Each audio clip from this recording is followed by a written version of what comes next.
I'm Melissa from Knitting the Stash, and this is episode 25 in the podcast series. Woo! It's Podversary week! I've been at this for a year, and you guys have been with me, some of you, for that long, and this is I like to think of it as a shared anniversary. So thanks so much for helping to build this community and to be here with me in my 1 year anniversary podcast. Today's episode is kind of like about fiber philosophy. Little fiber philosophies have developed over the last year and the last few years of knitting and spinning, and I think that'll be a nice way to round out the Podversary.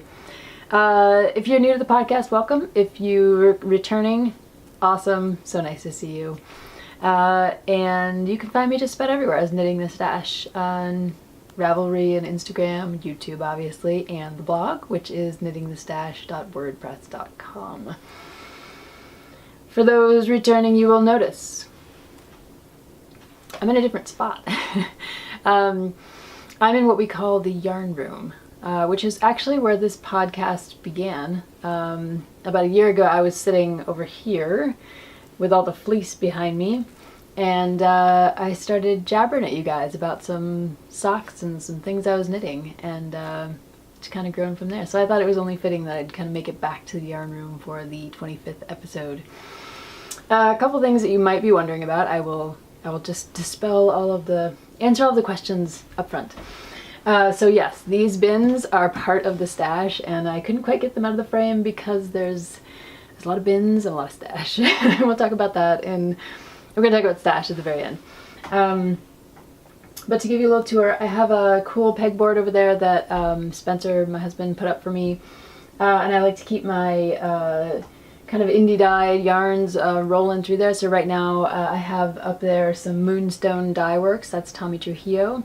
I have some La Bien Amie that I picked up when I was in Paris for a business trip.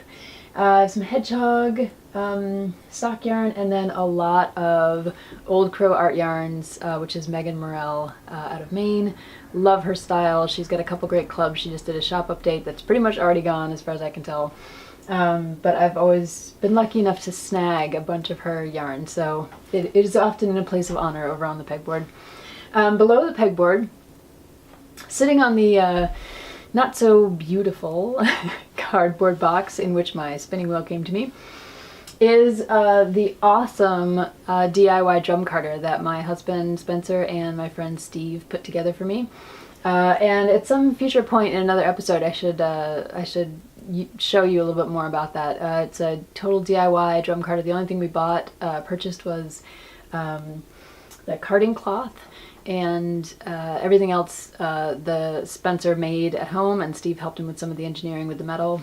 And so I've had my own homemade drum carder for a couple of years now, and it's a pretty incredible, awesome thing. So he does have a blog up about it, and I'll put a link to the show notes if anybody else wants to build one. There are some schematics up there, and you'd be more than welcome to build your own drum carder. A lot of what I do on the blog, as some of you guys know, is to try to dispel the myth that you need like really fancy tools and stuff for spinning, and to try to like encourage people to do DIY stuff. And the drum carder is one of those great things that we managed to do early on. So there's that. The painting hanging in my yarn room is actually one of my grandmother's, Ruth Littlefield. She is a painter, and she's living in West Virginia now. And that's a beautiful sailboat that she painted a long time ago, and I've kept it with me for years and years. Behind me on this side is the loom, which some of you will be familiar with from earlier episodes. And behind that is the warp board that Spencer built himself, because he was working on the loom and weaving and learning how to do all that stuff, and he just built his own warp board. So once again, DIY, that's what we're all about here. I'm happy to have you in my yarn room. It's often a solitary place, so it's nice to have some company here today. And on the episode, I have of course, the Podversary giveaway that so many of you left comments about. I will get to that very soon. And then a segment on fiber philosophy after this year of podcasting, kind of a moment of reflection. I've got some whips, some works in progress. I've got some long-term projects that I'd like to share with you and kind of keep you up to date on. And then I have just a couple reviews for today of new things, new to me things, and new things that have come out into the world that I think you guys would be interested in. So, jumping right in. The conversation that you guys generated on that question about expertise that I asked in episode 24 was pretty awesome to see, and it was so extensive actually that I just opened a thread in our Ravelry group about expertise and specialization and the difference between them and what you guys like to do to keep your craft fresh and all those kinds of things. So I'd love to keep the conversation going over on the Ravelry group, which is the Knitting the Stash group, and I'll put all this in the show notes. So if you want to click on over there and check it out and get involved in the conversation, please do. I'm just looking over at the comments here. I was super impressed. So many of you said wonderful things about expertise being maybe a little overrated, you know? Like, expertise it comes from practice, a lot of you said, and a lot of you said you didn't want to specialize, you know, that expertise wasn't about specialization, that specialization would kind of like stymie you a little, like to only do Fair Isle or only do cables or only do lace work, you know, that you were jumping around, a lot like I've been this last year, and then over the last 5 years that I've been knitting, trying to learn all kinds of new things. So it was really, it was reassuring, it was fun, it was great. And one of my favorite comments came from Candace Hiles, who said, I've never thought about being an expert in anything. I'm all over the map. Expert in stash, maybe? So we're all about stash today. It's like fiber philosophy and stash. Okay, so you guys might want to know who the winners were for the Podversary giveaway. And there were 3 winners, 3 prizes, and I've gotten in touch with all of you guys who were the winners on YouTube. So I will announce your names here, at least your YouTube names. The first was BB, B-E-E-B-E-E, and the second was Candace Hiles, and the third was Judy Delves. So the 3 of you guys will win the 3 wonderful prizes. I'm going in order of picks for who picks what, because I want to make sure that the fiber goes to someone who either wants to learn to spin or is a spinner. So these are the prizes. This is 4 ounces of fiber from Paradise Fibers, which is really beautiful. It's micron, merino, soybean, and silk and Angelina. Gorgeous. There was also a set of gradient yarn from Katia Yarns, which is pretty cool, and a bunch of stitch markers, and I don't know if we're going to be able to do it with the light. There are the stitch markers. So between the 3 of you, BB, you'll get first pick, and then Candace and Julie, and I'm super excited to have you guys share this Podversary with me. So thanks for all of your comments, which were so fun to read, and I really do hope we keep the conversation going over in the Ravelry group, so head on over there. So the next segment is fiber philosophy, and it's basically it's my response to all of the wonderful comments that you guys sent in. And I was reminded, I was talking to my guild mates about expertise this week when we were kind of meeting up and chattering and whatnot, and one of them was working on these really awesome silk blankets, which I hadn't really seen before. I'm not sure exactly what they're called. They may not be called silk blankets, but they were huge masses of silk, and she was kind of pulling apart and drafting and pre-drafting before she would spin them. And I just started asking questions about silk, and Debbie, of course, in all of her wisdom and stash, was like, oh, silk? I said, yeah, so what's the deal with silk hankies, or like, what are they? What's the difference? And so she pulled out a silk cap and showed me how to pull it apart, and then she handed me a drop spindle. Well, she pulled out a drop spindle to spin some, and then she handed it over to me, and I was like, oh, drop spindles and me, we just don't get along. It's never been a good relationship. And she's like, no, come on, silk has long fibers, you know, just try again. This is a small spindle. So I did. And I've been spinning for 3 years now, since 2015 or so. And I've never had any luck with drop spindles because I don't know why. I sit at the spinning wheel and I'm fine, but drop spindling, I just couldn't get it. And when Debbie handed me the drop spindle, I was like, okay, I'll try, I'll give it a try, why not? And sure enough, I could do it. I could totally drop spindle with her drop spindle, which was a center weighted, featherweight, 9-inch drop spindle, which made sense because I wasn't mismatching my fiber with my spindle. Now, to give you a sense, here you go. This is about the size of the drop spindle she had me spinning on. And, I mean, hers was just a little longer than this, like, you know, another couple of inches. And the whirl was, it was like a beautiful handcrafted one. This is just a kind of learning one. But, you know, about this size, right? What I'd been trying to drop spindle on all these years looks like this. Bottom whirl, really heavy, really big. It looks like a fencing like tool, you know, like I could just be fencing with you about this right now. And I was trying to do this with top and oftentimes with merino top, which is a very short stapled fiber, and in top form all the fibers are aligned, so of course nothing was grabbing anything else. You can imagine how much trouble I was having with my fencing stick, all right? Meanwhile, back at the ranch, Debbie's like, hey, if you use a small drop spindle that's a top whirl, center weighted, featherweight, you know, very light kind of drop spindle, you'll be able to spin no problem. Sure enough, she's right.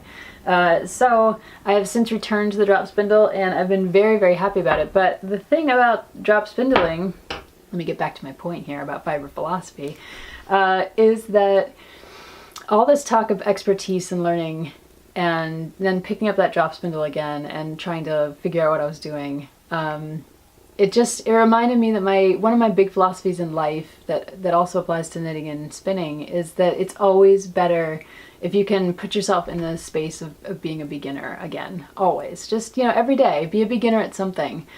Because if you're in that position, you know, you're awkwardly trying to knit a new type of pattern, or hold your needles a new way, or try a new set of needles, or you're trying drop spindling, or you're practicing a new technique on your wheel, you know, you're spinning thinner, or you're spinning art yarn or coil, whatever it is that you're doing, that feeling of awkwardness reminds you how far you've come when you sit down with something that you're really comfortable with. And I think being a beginner, whenever you can put yourself in the shoes of a beginner in your craft life, in your real life, you appreciate things much more, and you won't take for granted the kinds of practice that you've had to work on, and you won't, you'll treat others with even more respect when you're trying to teach them to knit or teach them to spin, because it isn't easy, and you'll be reminded of all those little tricks and ticks and little things that you've figured out over the years. So I guess that all this talk of expertise has just made me think about being a beginner again, and how much I love being a beginner. In my work too, I'm a researcher at the University of Illinois. I'm a professor there. And every time I sit down to write a new article or read a new book, or, you know, start working on a new subject, that's like my favorite time. You know, it's the time when all the possibilities are open to you and you can just kind of choose your own adventure and figure out which way you want to go with things. So yeah, my fiber philosophy at this 1 year point in the Podversary when we're talking about expertise is to remember to be a beginner and remember how much fun it is. I know I have with this whole drop spindling thing, and I'm super excited to keep practicing and put away my fencing rod, pretty much. Exactly. Okay, on to the next segment, which is whips, works in progress, my dears. I've got a couple things going this week, and one of them is, you guys know I made the shawl Linus a while back, not that long ago, maybe a couple weeks ago for Spencer, because I needed some kind of vanilla knitting, something to do while I was sitting around. And I love how it came out, and it fits him perfectly, and he's been wearing it all around, under the bus that he's been working on, renovating, and around the house, and to school, and to teach, and it's been really fun to see him wearing that shawl. So I really wanted a shawl of my own that was thin, because one thing that's cool about the Linus shawl is that it's not a lot of fabric. It's not like one of these massive shawls. It's fairly contained, but I wanted it even thinner, and you guys know that I'm all about project pattern modification, so I had to have my way with the Linus shawl and make it my own. So this is what I did. This is my Linus shawl now, the newest version. And it is as wide as you see here, right? And you guys will, if you've ever made the Linus shawl, you remember that it's kind of a triangular knit, and it's a free pattern, so I feel okay saying this on the podcast. you start off with a small number of stitches, and you're basically doing a yarn over on one side and a decrease on the other so that you create a bias fabric. And you'll notice that with this guy, the fabric is on the bias. So I haven't changed that about this pattern. But the other thing you do with the pattern typically is that when you do your yarn over, when you come and you do your decrease and then you come back on the wrong side, and you'd add an extra increase. And so that makes the fabric of the scarf go from a very small point out to a kind of triangular point and then end whenever you end it. And because you're on the bias, it ends up looking like a big triangle, even though all you've done is go from very few stitches out to a lot of stitches. So what I did is very simple. I just didn't add the increase. I mean, I did at the beginning, so it's very long. So down here, I started out with very few stitches, right? And you can see that this on the bias, if you just kept doing your increase, it would just get bigger and bigger and bigger and bigger and bigger, right? But at this point here, you can see it right about there, I stopped doing the increases because it was wide enough fabric for me. I like to have kind of skinny things around my neck. And then just kept knitting with the increase on the one side and the decreases on the other side. And all I had to do was to shift my yarn over. Instead of doing it, instead of knitting two and then doing the yarn over, I'd knit one and did the yarn over because I no longer have the extra increase to deal with on the side of the eyelets. So I end up with this really cool, long, skinny scarf that's incredibly hard to show on a podcast. But the cool thing about it is that when it is done, it will be a kind of skinny scarf for me, and I much prefer a kind of skinny scarf around the neck. But I'll make it nice and long so I can wrap it a few different times. So that's that. And I am knitting it, for those of you who are interested, out of, this is a Hedgehog Fibers, let's see, this is their 90% superwash, 10% nylon sock yarn, and it's in the colorway Puck. And I got this as a yarn de-stash from Sarah Fields, who is actually part of my next whip. So I'll just feed right over into her. So Sarah Fields runs Dragon Spindle Designs. Let's see if we can get it showing like, there we go. She runs Dragon Spindle Designs. Totally awesome dragon fantasy thing going on there. That's awesome. So this is in the Tunagonong men's sock colorway, and this is a superwash merino yarn that I'm using right here. And you can see it's really cool. It's kind of like black. You think it's black, but it's got greens and grays and browns mixed in there. You can kind of see all that in the cake. And it's knitting up quite beautifully as a sock. I think you can see that there. So it's got a little bit, it's not just black, it's got a little bit of something going on, which is cool because knitting, as many of you know, knitting with just black yarn can be really hard if you're sitting in the dark or just a non-well lighted area. So these socks are going to be a Christmas gift for someone who cannot be named because she watches the podcast, I believe. And I'm pretty excited about them, and I like the way that they're kind of knitting up. And I will talk about the needles in a moment in the review section, because that's one of the things I've got going on here.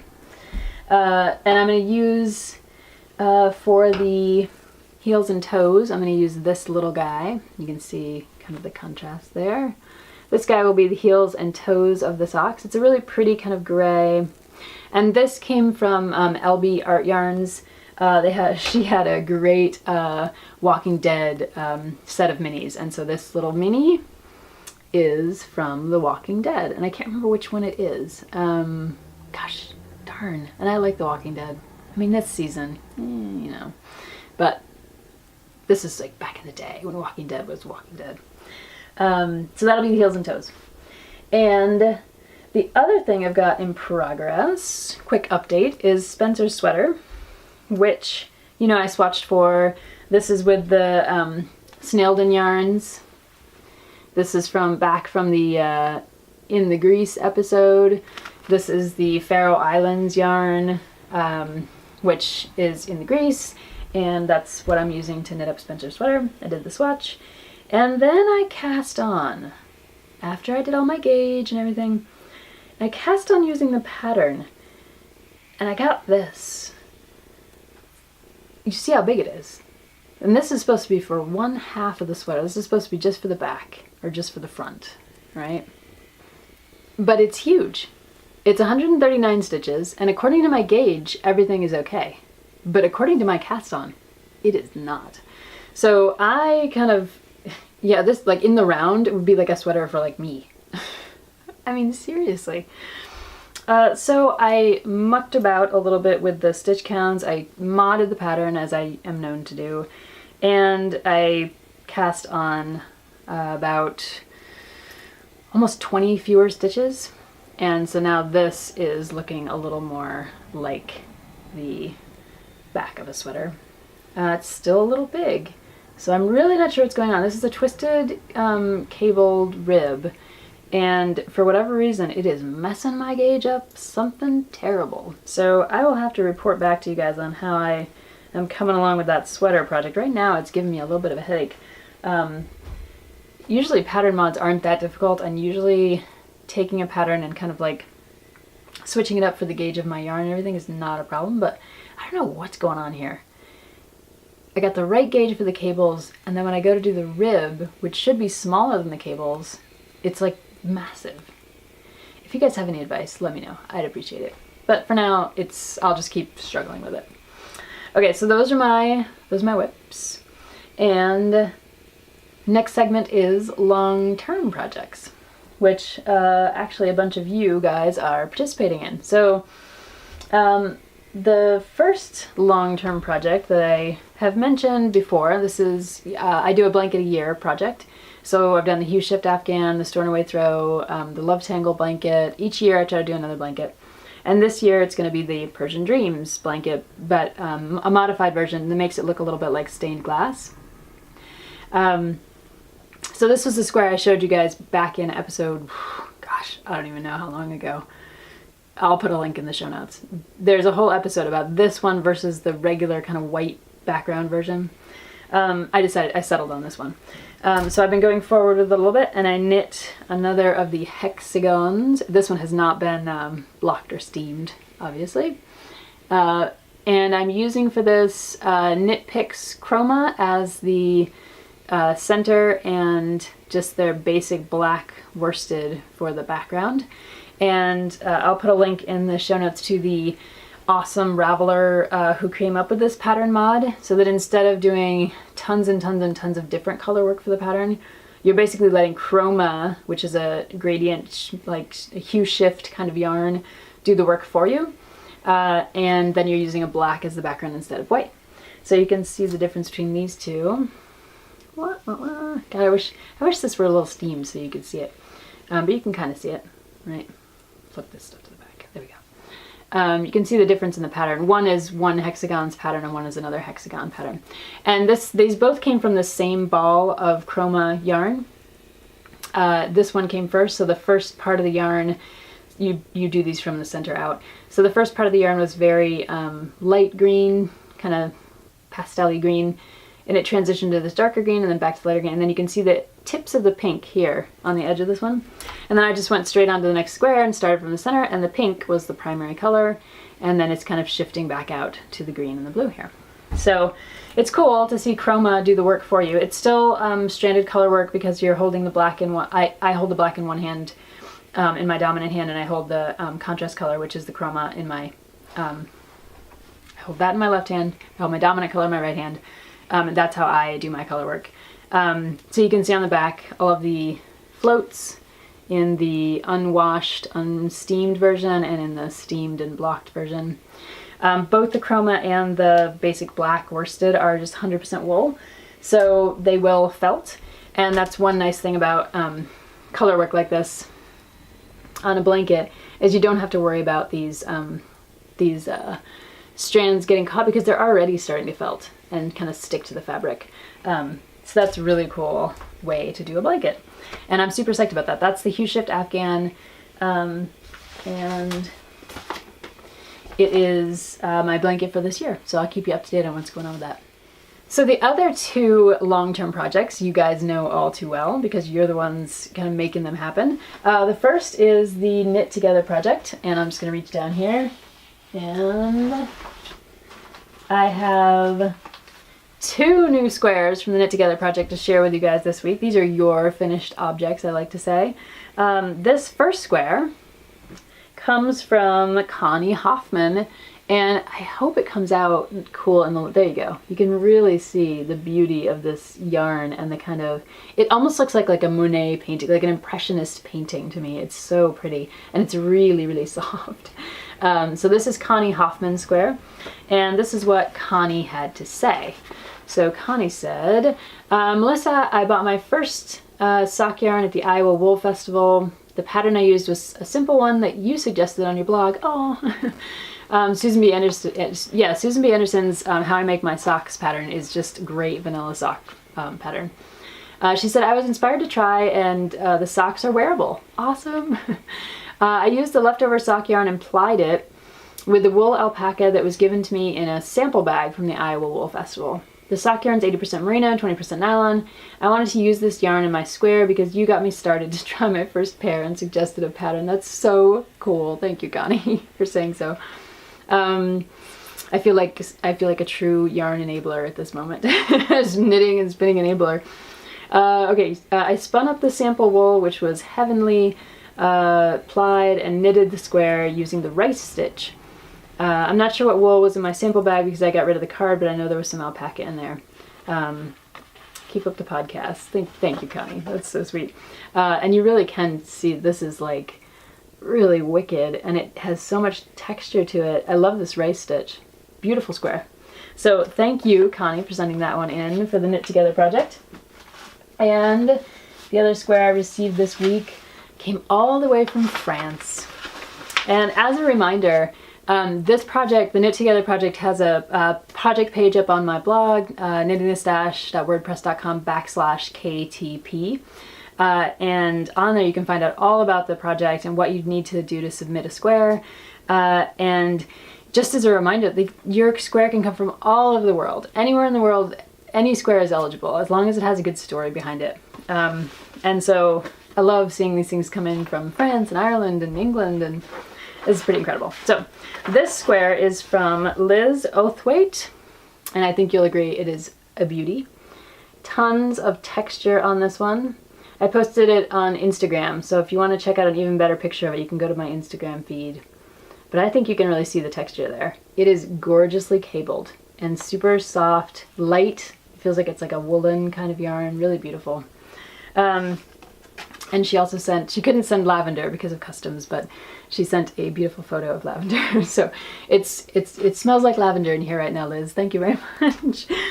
Okay, so Liz wrote to say, I knit my first sweater when I was about 14 years old. It was in an Aran. I had coveted an Aran hand knit jumper while on holiday in Scotland, and I asked my mother if she would knit one for me. She said, no, but I'll show you how to do it yourself. Good mom. Good on you, Mom. That's the way to go. So Liz says, I have no idea what the pattern was, but I do remember it had cables and bobbles. I wanted to replicate the essence of that first sweater in the Knit Together project. And I love that so many of you are giving squares and stories about your first hand spuns, your first blanket squares, your first sweaters. It's like quite a blanket at this point. So in 2016, I moved from my native UK to the Haute-Languedoc region of southern France. The yarn I've chosen is local to my new home. It's a sport weight, natural weight from the Laine de Brebis Blanche du Massif Central, white sheep of the Mastiff Central. About 70 kilometers to the north of us. It still contains quite a bit of lanolin and has been wonderful to use. So this is a beautiful square from France. Thank you so much, Liz Oathwaite, for sending that one in. It is gorgeous. And for anyone who's interested, the Knit Together project is just ongoing for the next 10 months, a year, however long it takes us to get the squares we need to make the blanket. And I will just show you here. The bin of squares is getting quite full. We've got a lot of different squares in here with a lot of different folks. So if you want to get involved, please just send me your square. I would love to share your stories on the podcast and see your beautiful squares and enter you to win the finished blanket. So have at it, folks. The other long-term project that's been going on, and I still see a lot of traffic over in the Ravelry group, is the 4-ounce challenge. And the 4-ounce challenge is just a stash busting kind of challenge project to get everyone thinking about their stash in different ways. Like, how much yarn is 4 ounces really? Not that much. Or how much fiber is 4 ounces really? Not that much, you know? And if you can de-stash down 4 ounces or use up 4 ounces of yarn or fiber every couple of weeks, then your stash is just gonna decrease before you know it. So that's our 4-ounce challenge. People have been posting lots and lots of beautiful projects and progress over on the 4-ounce challenge in the Ravelry group. Please head on over there and share whatever it is that you're working on. I am working up some prizes for all of you folks who have been working on the 4-ounce challenge thus far, and anyone new who gets in there, there's going to be a drawing in the next couple of episodes for someone to win something who's been participating in that 4-ounce challenge. So head on over there for that long-term project and get involved if you want to. All right, last but certainly not least, I've got a couple of mini reviews to share with you today. One is for a set of knitting needles and one is for a book. So here we go. My friend and guildmate Beth is a lover of all things socks, and she is constantly knitting socks. She did the Tour de Sock this year, and so I really trust her opinion on most things related to socks.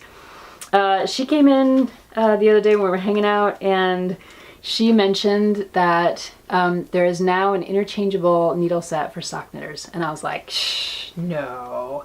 I've been looking for one of those for years. For real? She's like, yep, Chiaogoo's making them. You can get them, and they're really awesome. So of course I ran home, got on Amazon, got on the internet to look and see what was going on, and I found exactly what she said, which is this new to me. Maybe it's not new to you guys. New to me.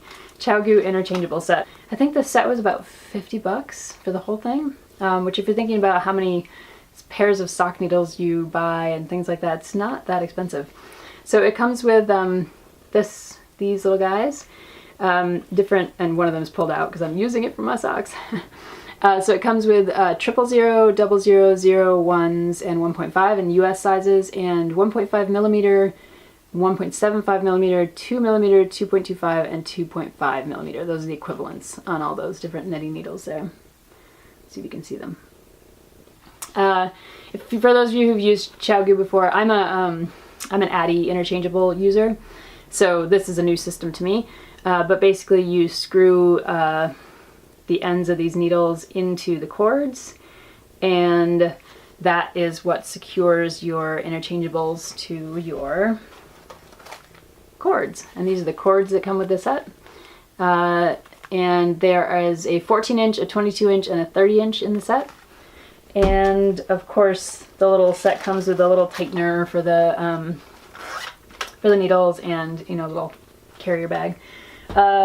I've been using them, as I showed you, for my gifty socks. And I'm really amazed as an Addy interchangeable user.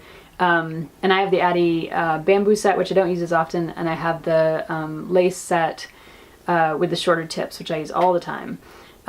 This cord for the Chiaogoo is like incredibly flexible, and I think of my Addies as pretty flexible, but this is like super flexible for socks, really soft, and I dig it.